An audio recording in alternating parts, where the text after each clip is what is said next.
ప్రభు అనేక విధములైనటువంటి ఉదాహరణలను ఉపమానాలను ఎన్నో తెలిపించారు. ఈ యొక్క శరీర అపేక్ష లేకుండా ఉండడానికి కూడా ప్రభు ఎన్నో విధములైనటువంటి కథలు కూడా చెప్పారు. ఈ యొక్క మాటలు ప్రభు సెలవిస్తూ శరీరం బాగా గట్టిగా పుట్టిగా ఉన్నప్పుడే భగవంతున ప్రారంభించాలి. చూద్దాంలే అని అనుకుంటే మరణం నేను కబళించి వేస్తుంది. ఇంద్రియములు పట్టు తప్పి నేను దైవం యొక్క పాదాలు పట్టుకోకుండా పడతోస్తుంది అంటూ ఒక చక్కటి కథను సెలవిచ్చారు. ఒక గృహిణి తన కర్తవ్య కర్మలను చక్కగా నెరవేరుస్తూ తీరిక సమయంలో ఆ జపమాలను తీసుకొని భగవద్ నామస్మరణ చేస్తూ ఉండేది. భగవత్ విశ్వాసంతో అన్ని పనులు చేసేది. ఆమె భర్త, ఏమిటి నీ మూర్ఖత్వం, ఎప్పుడు దేవుడు దేవుడు అని కూర్చుంటే ఈ సంసారం ఎలా సాగుతుంది? వృద్ధాపం వచ్చాక ప్రశాంతంగా ధ్యానం చేసుకోవచ్చు కదా అని అన్నాడు. కానీ ఆమె పక్కపక్క నవ్వుతూ నిజమే అండి, అయితే శరీరం బలంగా ఉన్నప్పుడే సాధన చేయాలి, కానీ బలం తగ్గిపోయిన తర్వాత ఏది చేయడానికి వీలుండదు, మనసు నిలవదు.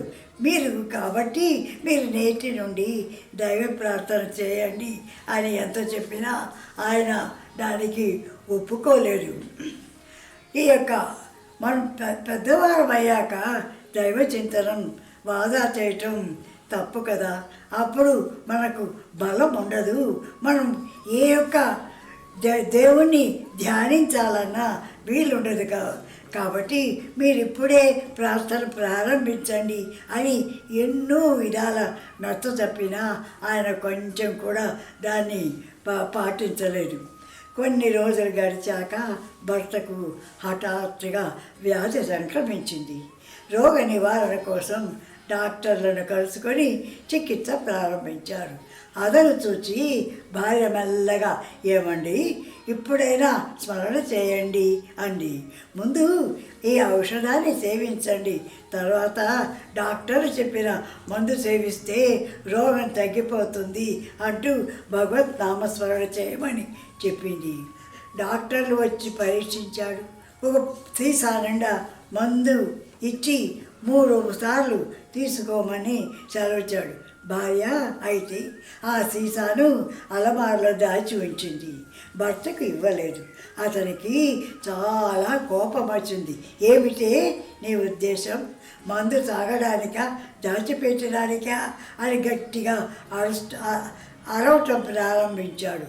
మందు తాగకుంటే రోగం ఎలా కుదురుతుంది అని రుసరుసలాడాడు. భార్య పరమశాంతంగా బదులు చెప్పింది.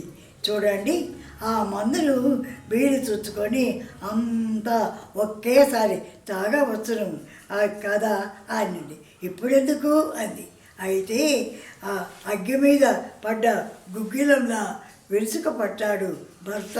నేను బాధతో సతమతం అయిపోతుంటే నీకు తమాషాగా ఉందా? ఆ యొక్క మందులు ఇవ్వకుండా అలా దాచి ఉంచావు కదా అని గట్టిగా విమర్శించాడు. నీకు తెలివి ఎక్కువైంది. రోగం ఉన్న సమయంలో కాకుండా ఎప్పుడో తాగితే ఎలా అన్నాడు. అవునండి, నిజమేనండి. మనం పుట్టినప్పుడు భవరోగంతోనే పుడుతున్నాం. ఆ రోగ నివారణకు భగవత్ చింతన అనే మందు సేవించాలి కదా.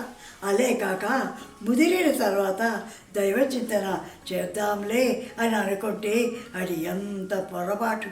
రోగం ఉన్నప్పుడే వాడి నివారణ పొందాలి అంది శాంతంగా చెప్పింది.